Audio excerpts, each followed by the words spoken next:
स्वागत है प्यारे बच्चों आप सभी के एक नई वीडियो में। यदि आप सभी क्लास 9th में है तो ये वीडियो आप सभी के लिए बहुत ज़्यादा इंपॉर्टेंट होने वाली है। इस वीडियो के अंदर मैं आप सभी को प्रश्नावली 9.1 के सभी क्वेश्चनों को सॉल्व कराऊंगा। यदि आप सभी को प्रश्नावली 9.1 के किसी भी क्वेश्चन को करने में समस्या आ रही है, कोई सा क्वेश्चन है जो समझ में नहीं आ रहा है, तो आपको इस वीडियो को बड़े ध्यान से देखना है। अगर आप सभी को इस एक्सरसाइज का फ्री में PDF चाहिए तो आप जाकर के हमको टेलीग्राम चैनल पर सूरज वर्मा गणित नाम से हमारा चैनल है, वहाँ पर जाकर सब्सक्राइब कीजिए। मैंने वहाँ पर PDF डाल दी है। ध्यान रखिएगा, वहाँ पर हमारा 2 चैनल बना हुआ है। एक पहले मैंने बनाकर छोड़ दिया था, वो अभी भी शो होता है, लेकिन उसको आपको सब्सक्राइब नहीं करना है। जिसके अंदर आपको क्लास 9th का PDF मिलता है उसी को सब्सक्राइब करना है, ठीक है। मैंने आज ही PDF डाला है, आप देख लीजिएगा। जिसमें आज PDF पड़ा है वही हमारा ओरिजिनल चैनल है, तो उसको सब्सक्राइब कर लीजिए। वहाँ पर जितनी भी बुक मैं पढ़ाऊँगा क्लास 6 से लेकर 12 तक सबके प्रश्नावली के PDF मैं वहाँ पर प्रोवाइड करूँगा बिल्कुल फ्री में, ठीक है।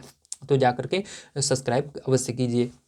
आइए हम देखते हैं पहला नंबर क्वेश्चन क्या दिया गया और इसको किस प्रकार से किया जाएगा। दिया गया निम्नलिखित आकृतियों में से कौन सी आकृतियां एक ही आधार और एक ही समांतर रेखाओं के बीच स्थित हैं। ऐसी स्थिति में उभयनिष्ठ आधार और दोनों समांतर रेखाएं लिखिए। तो आपको क्या करना है, इसके अंदर आकृति पहचानिए। ऐसी कौन सी आकृति है जो कि आधार और समांतर रेखाओं के मध्य स्थित है, ठीक है। तो आकृति जैसा कि आप देख सकते हो, ये क्या है, बीच में एक आकृति बनी हुई है, इसके अंदर भी बीच में एक आकृति बनी हुई है, इसके अंदर भी, इसके अंदर भी, इसके अंदर भी, इसके अंदर भी। अब देखो इसके अंदर पहचानने का सिंपल सा अर्थ है, आपको सबसे पहले देखना है आकृति किन दो रेखा को टच कर रही है। देखो ये तो एक तो इस वाली रेखा को टच कर रही है और दूसरी इसके अंदर आ रही है, ठीक, इसको टच कर रही है। तो देखो हमको सिंपल सा पहली वाली पता लग जाए, दूसरी वाला पता करना बहुत ही आसान होता है। देखो पहला नंबर, देखो ये पूरा का पूरा यहाँ पर टच हो रही है बीच में, ठीक है, दोनों तरफ से। और उसके सामने वाली क्या होगी, दूसरी होगी। तो हमको पता चल गया जो इसके अंदर समांतर रेखा होगी, ठीक है, वो कौन कौन सी होगी, AB और CD होगी, या कह सकते हो DC होगी, ठीक। तो हमको 2 समांतर रेखाएं इसके अंदर पूछ रहा था और आधार पूछ रहा था, ठीक है। तो अब देखो इसके अंदर क्या करना है, आपको यहाँ पर सबसे पहले पता लगाना है कि ऐसी कौन सी आकृति है जो आधार और समांतर रेखा के बीच में है, ठीक है।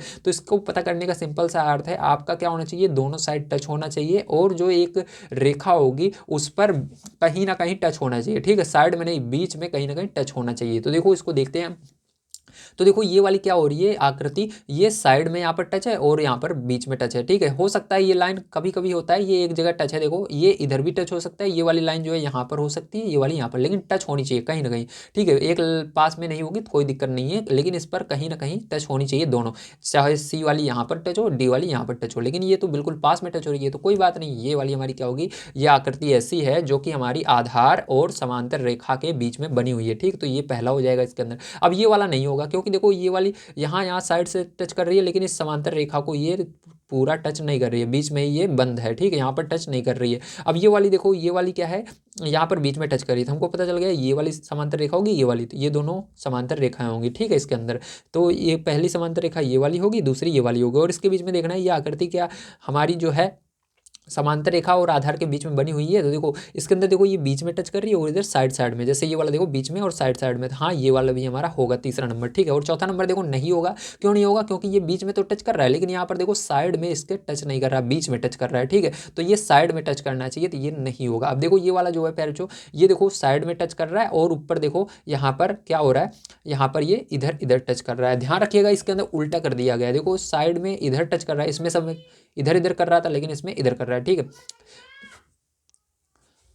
तो देखिए यहाँ पर इस ये साइड साइड में टच हो रहा है, ठीक है। तो आपको पहले चेक करना है साइड साइड में, भले ही इधर हो या इधर हो, ठीक है, या ऊपर हो या नीचे हो, लेकिन साइड साइड में टच करना चाहिए। साइड साइड में टच कर रहा है, पहला चीज तो हमको मिल गया। अब दूसरा देखो ये जो है रेखा जो है साइड साइड से निकल कर आई है, ये चाहे बीच में, जैसे इन दोनों में देखो एक पास में ही टच हो रही है, चाहे थोड़ी दूर पर जगह छोड़कर, देखो यहाँ पर टच हो रही है इसी रेखा पर, ये जो लाइन है, और दूसरा यहाँ पर टच हो रही है, लेकिन टच हो रही है इस लाइन पर, ठीक है। टच होनी चाहिए, चाहे इस तरह से बिल्कुल पास में जाकर टच हो या दूर दूर टच हो, ठीक है। तो ये हो रही है, तो यहाँ पर ये भी हो जाएगा। ये नहीं होगा क्योंकि ये साइड में कहीं पर टच ही नहीं हो रही भैया, ठीक है। तो ये एक दो, पहला तीसरा और पांचवा हो जाएगा। तो इसके अंदर देखो पहले वाले में आपके क्या पूछ रहा है, आधार पूछ रहा है, उभयनिष्ठ आधार। तो आधार देखो जिसके अंदर ये आकृति बनी हुई है, तो आकृति में देखो ये वाला उभयनिष्ठ है, क्योंकि ये आकृति का ये लाइन जो है इसके अंदर है, और ये भी इसका समांतर रेखा में भी ये है, तो ये DC उभयनिष्ठ है इसके अंदर, और दोनों समांतर रेखाएं हो जाएंगी DC और AB। इसी तरह से इसमें देखो उभयनिष्ठ में ये देखो यहाँ पर आकृति आकर मिल रही है, तो QR हो जाएगा, और इसके अंदर दो समांतर रेखा में QR और SP, या कहते हो तो PS कह सकते हो, ठीक है। अब देखो इसी तरह से इसके अंदर आपका यहाँ पर देखो उभयनिष्ठ में AD हो जाएगा, क्योंकि देखो ये यहाँ पर जाकर टच हो रहा है, और यहाँ पर आपका समांतर रेखा में हो जाएगा, ठीक है। समांतर रेखा में क्या हो जाएगा आपका AD हो जाएगा और BQ हो जाएगा। ठीक है, तो इसको इस तरह से पहले जो आपको आंसर में लिख लेना है, आधार DC समांतर रेखा, तो आधार मैंने बताया क्या होगा DC होगा, और समांतर रेखाएं क्या होंगी DC और AB होंगी। ठीक है, और इसके अंदर दूसरे वाले में आधार QR होगा और समांतर रेखाएं QR और PS होगा, और आधार तीसरे वाले पांचवें वाले में क्या होगा, देखो यहाँ पर ये दूसरा नहीं होगा आंसर, तीसरा होगा। ठीक है, यहाँ पर तो यहाँ पर आधार AD और समांतर रेखाएं AD और QR होगा। तो फिर जो आज की वीडियो में मैंने आप सभी को ये प्रश्नावली समाप्त करा दी है, बहुत छोटी थी। कल की वीडियो में इसके आगे जो प्रश्नावली 9.0 है उसको पूरा कंप्लीट कराऊंगा, और PDF आपको हमारे टेलीग्राम चैनल पर मिल जाएगी, जाकर सब्सक्राइब अवश्य कीजिए। वीडियो देखने के लिए धन्यवाद। आप सभी का दिन शुभ हो। Thank you very much.